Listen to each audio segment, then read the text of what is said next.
जेव्हा 12 दिवसाचा होतो त्यावेळेस माझे वडील वारल्यानंतर माझ्या आईने आम्ही दोघा भावाला माझ्या आईने सांभाळ केला आमच्या दोघांचा। तर त्यावेळेस मी एक निर्धार घेतला की आयुष्यामध्ये जर काय करायचं असेल तर ते गोरगरीब लोकांसाठीच करायचं, की अशा लोकांसाठी करायचे की ज्यांचं कुणी ऐकून घेत नाही, अशा लोकांसाठी काहीतरी करायचं। एक असा एक किस्सा घडला होता की मी काही दिवसापूर्वी म्हणजे 1-1.5-2 वर्षापूर्वी मी माझं घर सोडून गेलो होतो। घर सोडून गेल्यानंतर त्यावेळेस मला शिक्षणाला पैसे नसायचे, 10वीची फीस भरायला माझ्याकडे पैसे नसायचे। त्या परिस्थितीला अनुसरूनच मी वयाच्या 10व्या वर्षापासून वयाच्या 14 वर्षापर्यंत काम केलं। 14 वर्षाच्या नंतर मी सामाजिक क्षेत्राची सुरुवात केली।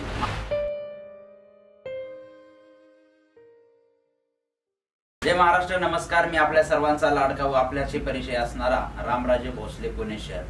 कदाचित आपण कधी हे नाव ऐकलं असेल किंवा नसेल। माझ्या कार्यामुळे हे नाव तर महाराष्ट्रभर झालेलंच आहे, परंतु आज एक नव्या प्रकारची ओळख माझी या महाराष्ट्रामध्ये झालेली, एक वेगळ्या प्रकारची प्रोफाईल झालेली।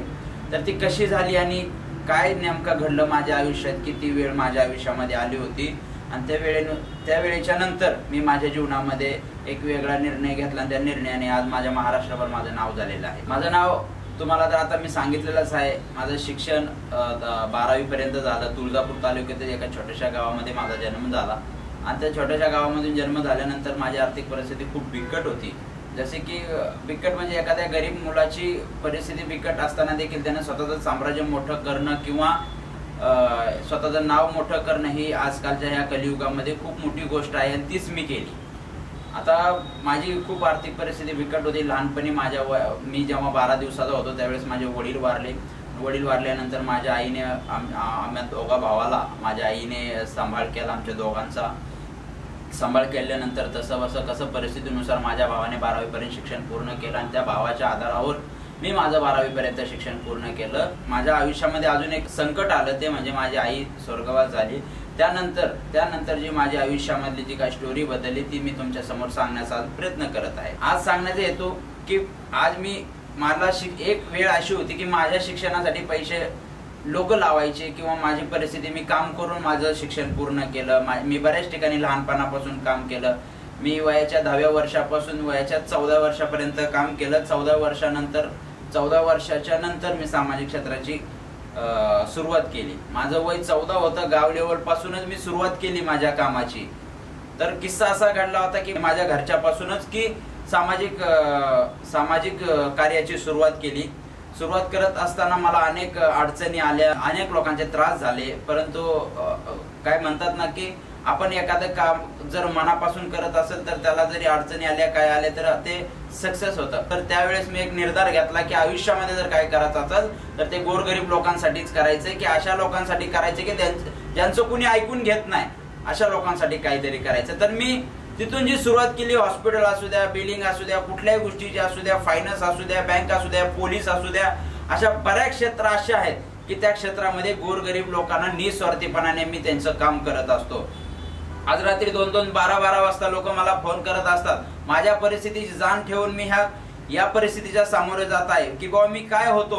मी एखाद्या गरीबाचं काम करत असताना पहिला विचार माझ्या डोक्यामध्ये येतो की मी आज ज्या परिस्थितीमध्ये होतो ती परिस्थिती जर बदलण्याचं काम, ही 4 लोक गरीब आहेत, त्यामुळे त्या गरीब आणि गोर हा किंवा श्रीमंत ह्या गोष्टीचा कुठलाच विचार न करता आलेला प्रत्येक माणूस हा माझ्या जवळचा, माझ्या कुटुंबातला सदस्य म्हणूनच मी त्यांना काम करतो। आज कितीतरी असंख्य महाराष्ट्रामधून मला फोन येतात की ह्या गोष्टी आहेत, त्या कौटुंबिक असेल, शासकीय असेल, सामाजिक असेल, कुठल्याही गोष्टीमध्ये मी त्यांना मदतीचा हात देत असतो।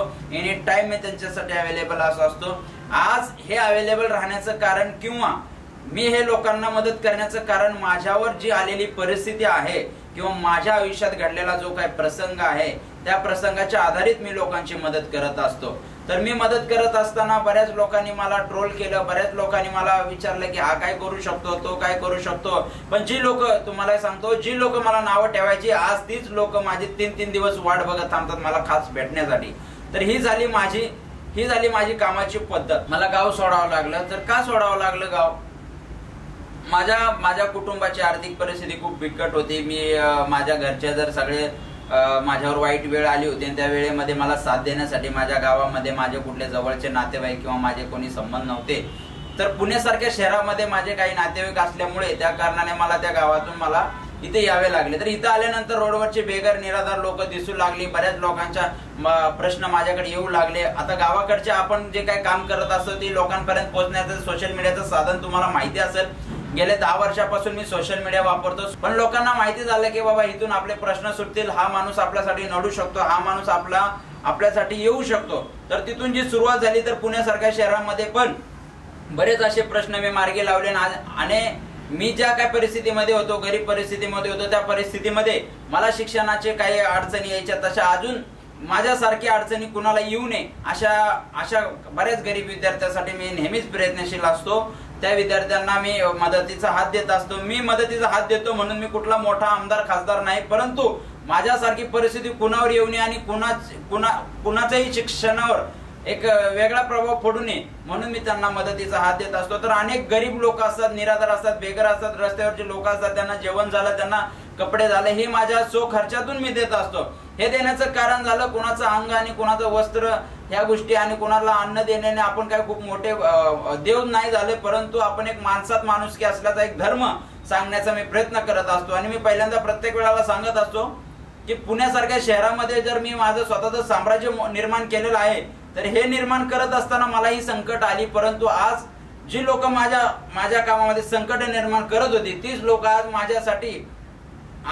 माझ्यासाठी बरेच लोक मला साथ देतात आणि बरेच लोक मला कामामध्ये मदत करतात। पुण्यासारख्या शहरामध्ये येऊन आपलं नाव निर्माण करणं किंवा पुण्यासारख्या शहरामध्ये आपला छोटा मोठा व्यवसाय असणं आणि त्या व्यवसायाच्या 4 पैशाचा फायदा सोडून 4 पैशाचा सामाजिक कार्य करणं ही खूप मोठी एक वेगळी गोष्ट आहे।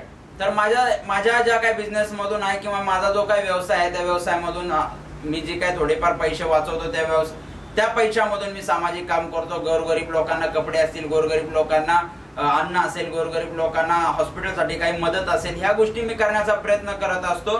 आता बरेच तुम्हाला जर माझं काम पाहायचं असेल तर आता मी प्रत्येकच कामाची तुमच्या समोर हिस्ट्री नाही सांगू शकत। गुगलच्या माध्यमातून आहे, युट्यूबच्या माध्यमातून आहे, बऱ्याच सोशल मीडियाच्या माध्यमातून रामराजे भोसले पुणे शहर असं टाकलं तर पूर्ण माझी माहिती येते। वयाच्या 14व्या वर्षापासून सुरुवात झालेला सामाजिक प्रवास आज वयाच्या 24 वर्षापर्यंत सामाजिक प्रवास आहे तसा आहे।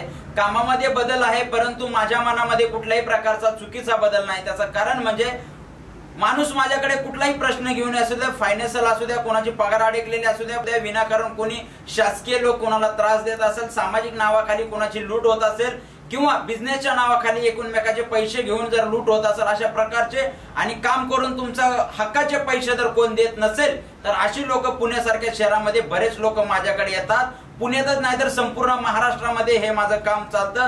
तर कुठल्याही पद्धतीचा स्वार्थ न बाळगता ही लोकांची कामं मी यशस्वीपणे पार पाडण्याचं काम मी गेले 10 वर्ष करत आहे।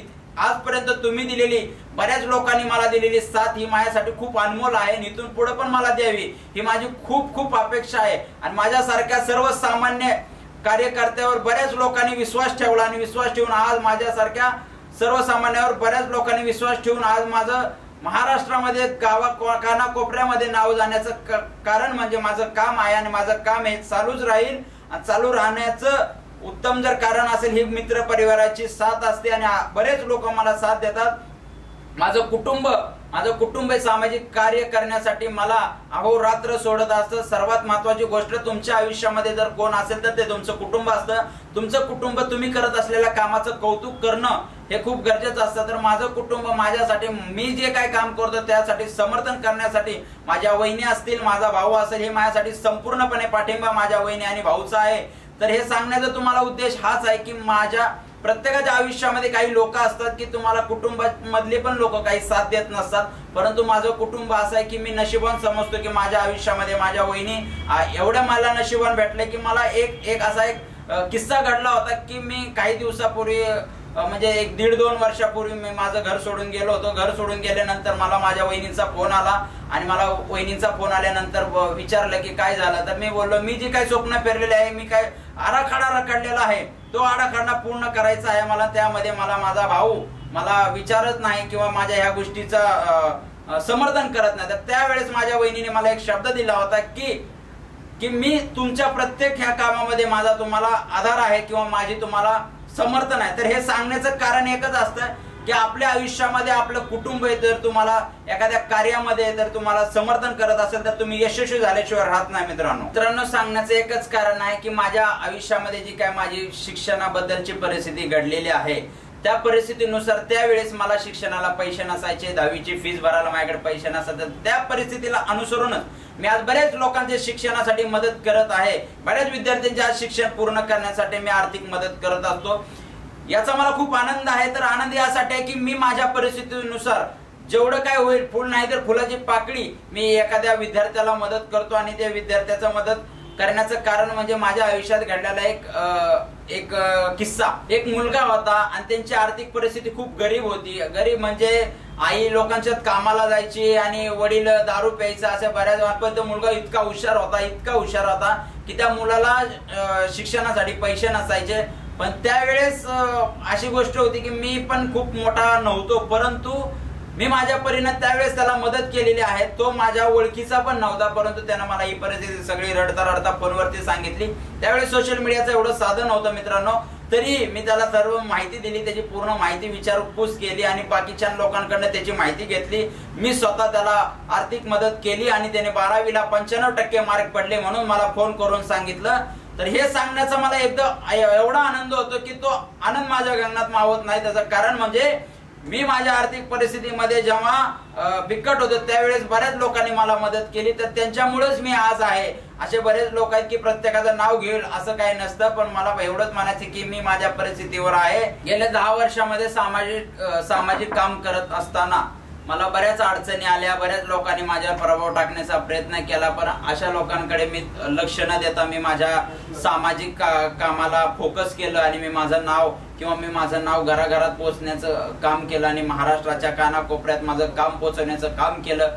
तर मला सांगायचा हेतू हाच आहे की आपण चलत असताना बरेच लोक आपल्याला चांगल्या कामासाठी त्रास देत असतात, पण आपण लोकांचं न ऐकता आपण बरेच वेळा असं करतो की लोकांचं ऐकून लोक काय म्हणतील याचा विचार करतो की आज मी तुम्हाला मगाशी सांगितलेलं आहे की जे लोक म्हणायचे की हा काहीच करू शकत नाही, तेच लोक आज मला म्हणतात की ह्यानं जे केलं ते कोणीच करू शकत नाही। तर ही जी जिद्द असते माणसाची हे केव्हा पूर्ण होती, जेव्हा तुम्ही लोकांकडचं लक्ष सोडून देता, लोक काय म्हणतात हे सोडून देतात। तर मला तुम्हाला सांगायचा हेतू हाच होता की लोक काय म्हणतात त्याच्याकडे विचार करू नका, आपल्याला जे ठरवलंय आपण जे ठरवलंय ते करण्याचा प्रयत्न करा।